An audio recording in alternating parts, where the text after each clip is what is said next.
In 1969, a shy, classically trained pianist from Black Mountain quietly defied an industry obsessed with spectacle.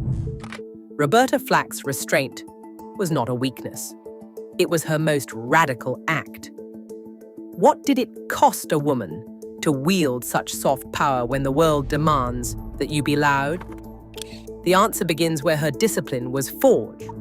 Roberta Flack's earliest music lessons began long before any record label took notice. Born in Black Mountain, North Carolina, in 1937, she grew up in a home where her mother's hands shaped hymns on the church organ. The piano was not just an instrument, it was a language, and Roberta learned to speak it fluently while still a child.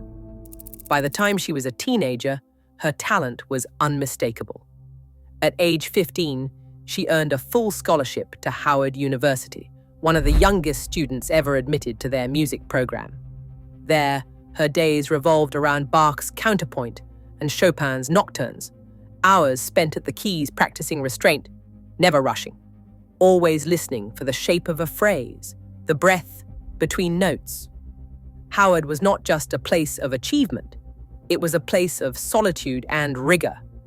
Surrounded by older students, Roberta stood out for her focus and her ease at the piano. She directed campus opera productions and took on challenging repertoire, not for applause, but to understand structure and emotional pacing. Her performances were described as flowing and effortless, but that ease was the product of discipline. She learned to let silence carry as much weight as sound.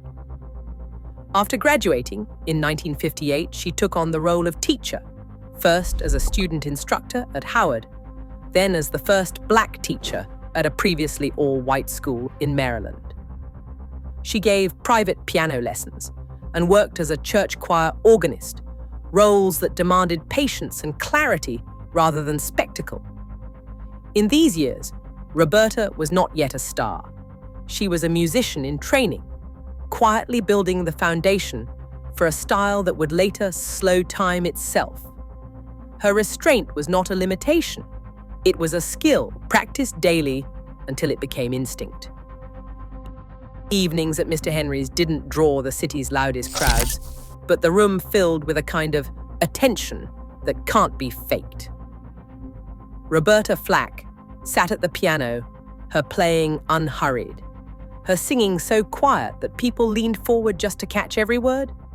She played long sets, blending standards with her own arrangements, letting silence hang in the air between phrases.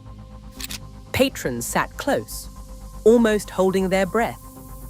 In this small Capitol Hill club, she built a reputation not by dazzling with volume, but by making the room listen harder. In 1967, this residency became a destination for those who wanted to hear something different. Jazz pianist Les McCann wandered in one night and was struck by what he heard. He later described being so moved that he arranged for Roberta to audition for Atlantic Records almost immediately. The label didn't hesitate. Within months, she was in the studio, recording what would become her debut album, First Take, released in June 1969. That first record didn't chase radio trends. The tempos were slow, the arrangements sparse. Songs stretched out, inviting listeners to linger with her. Atlantic executives wondered if the music was too quiet for the charts, but the power of those performances didn't come from spectacle. It came from trust. Trust that a soft voice, given space, could fill a room, and eventually the world beyond it.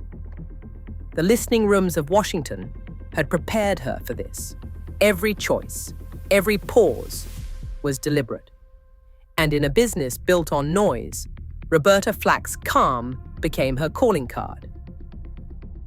Clint Eastwood was driving through Los Angeles when he first heard Roberta Flack's recording of The First Time Ever I Saw Your Face.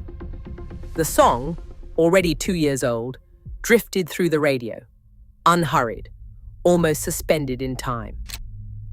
Eastwood, preparing his directorial debut with the film Play Misty for Me, tracked down the recording. He insisted on using Flack's version for a pivotal scene, refusing to let anyone edit or speed it up. For a Hollywood thriller, this was an unusual choice. The ballad's slow tempo, so different from the era's chart toppers, became the heartbeat of the film's most intimate sequence. When Play Misty for Me was released in 1971, audiences left the theater asking about the song that seemed to hold its breath. Radio stations began playing it again, and the quiet that had once worried Atlantic Records now became its #1 asset. In the spring of 1972, The First Time Ever I Saw Your Face reached #1 on the Billboard Hot 100 and stayed there for 6 consecutive weeks from mid-April through late May. By the end of the year, Billboard named it the top single of 1972. The song's dominance was not driven by spectacle or a marketing campaign. It was the sound of someone refusing to rush and the world finally catching up to her pace. Eastwood's decision to leave the song untouched became a kind of validation. What might have been dismissed as too slow, too subtle, now filled theaters and radio waves.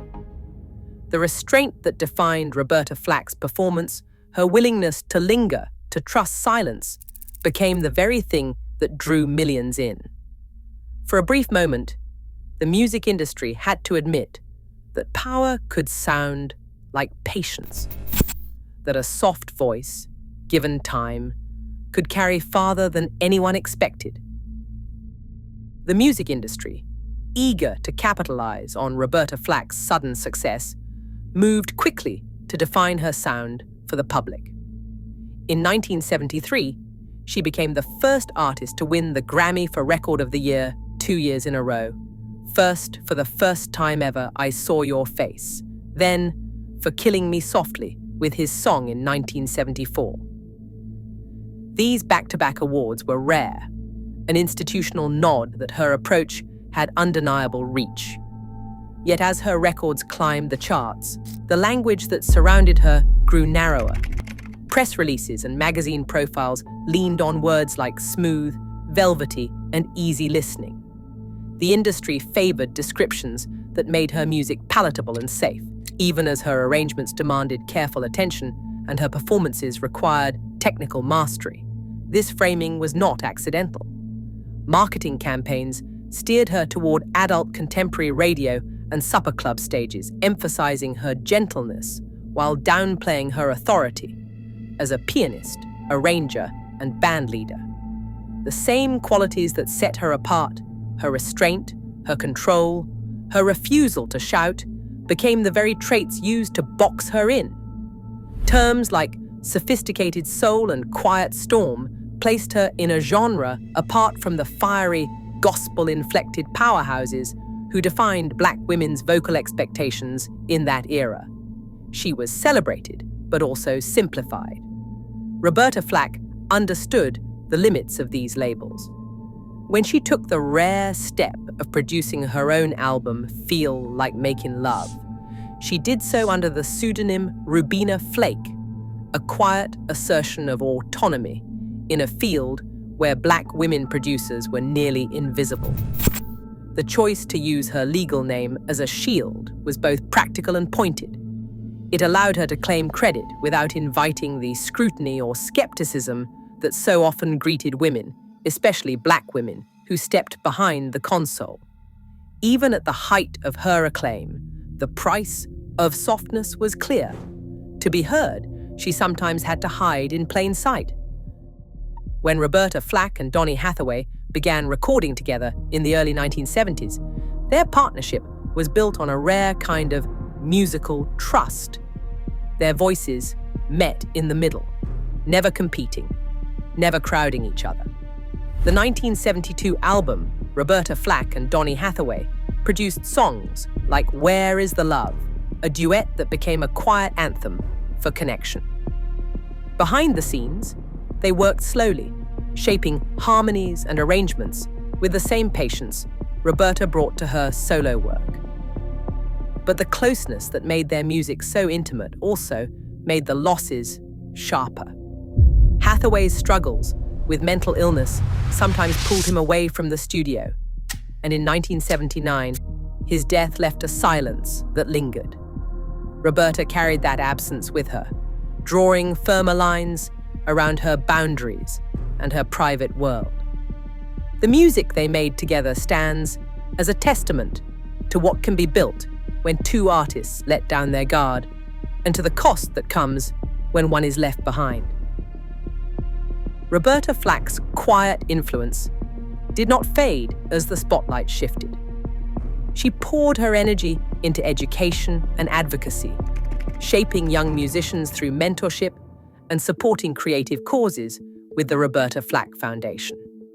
Even as her health declined after a stroke in 2016 and later an ALS diagnosis in 2022, her commitment to music and service remained steady.